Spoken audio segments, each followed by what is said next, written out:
School అంటేనే మనకు గుర్తొచ్చేది సూర్యనారాయణ స్వామి దేవాలయం.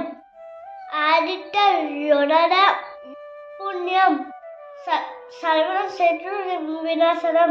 సూర్యకిరణాలు రథసప్తమి రోజు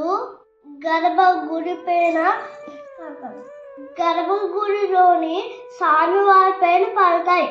అక్కడ ఎండల పుష్కరిలోని స్నానం చేస్తే మన పాపాలన్నీ పోతాయంట. అక్కడికి వెళ్తే ఆరోగ్య సమస్యలన్నీ పోతాయి, అట్ట ప్రసాదాలన్నీ బాగుంటాయి. సమస్యలున్న ఈ సూర్య భగవాన్ నిజరూప దర్శనం చేసుకుంటే అన్నీ మర్చిపోయి మనసు ప్రశాంతంగా ఉంటుందండి. ఎన్ని పనులున్న సంవత్సరంలో ఒక్కసారైనా ఈ ఆదిత్యుని దర్శించుకోవడానికి తరలి వెళ్ళండి. ఈ దేవుని చూసిన ప్రతి ఒక్కరూ నా ఛానల్ని సబ్స్క్రైబ్ చేసుకుంటూ ఆ సూర్య భగవానుడు నా సబ్స్క్రైబర్స్ అందరికీ మంచి ఆరోగ్యాన్ని ఐశ్వర్యాన్ని ప్రసాదించాలని కోరుకుంటున్నాను. ఎవరైతే వెళ్ళలేకపోయారో ఇందులో చూసి ధరించండి.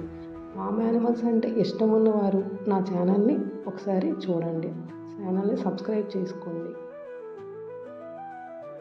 ప్రతి జిల్లాలోని ఒక ప్రతిష్టాత్మకమైన గుళ్ళు ఉంటాయి కదండి, వాటిని మొత్తం అంతా తిప్పుతుంటారు. అవి ఈ రథాలంటే తిప్పుతూ ఉంటారు, వాటిని కూడా వీక్షించండి.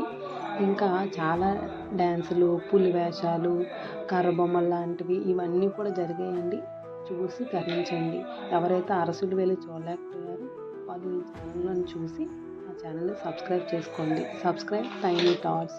ఫామ్ యానిమల్స్ కోసం నా దీంట్లో పెట్టానండి, ఒకసారి చూడండి. ఫామ్ యానిమల్స్ అంటే ఇష్టం ఉన్నవాళ్ళు.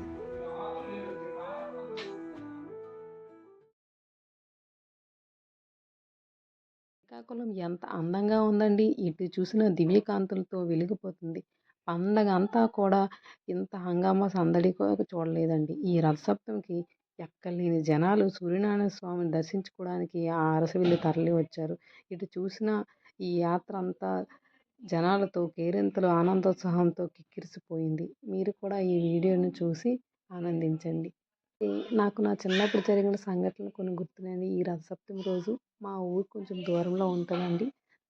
ముందు రోజు నైటు బాగా అందరం స్నానం చేసి రెడీ అయ్యి అక్కడికి 2 గంటలకల్లా చేరుకునే వాళ్ళమండి. ఆ వెన్నెల మధ్యలో ఎంత అందంగా కనిపించేదండి సూర్యనారాయణ స్వామి గుడి. దర్శనం కోసం వెయిట్ చేసేవాళ్ళం, కానీ 5 గంటలకు ఓపెన్ చేసేవారండి. ఫస్ట్ దర్శనం అయిపోతుంది కదా అని భలే ఉండేవండి ఆ రోజులు. కానీ ఇప్పుడు మాత్రం అంత త్వరగా వెళ్ళలేకపోతున్నాము, పిల్లలు ఉండడం వల్ల కొంచెం లేట్గానే వెళ్తుంటాము. కానీ దర్శనం మాత్రం చాలా బాగా జరుగుతుంటుంది. ఎంత హాయిగా ఉంటుందో ఈ దర్శనం చేసుకున్నంతసేపు కూడా. ఈ జనాల సవ్వడి సందడి, ఆ సూర్యనారాయణ స్వామి వీళ్ళందరి మధ్యలో చూడడం చాలా సంతోషంగా అనిపిస్తుందండి.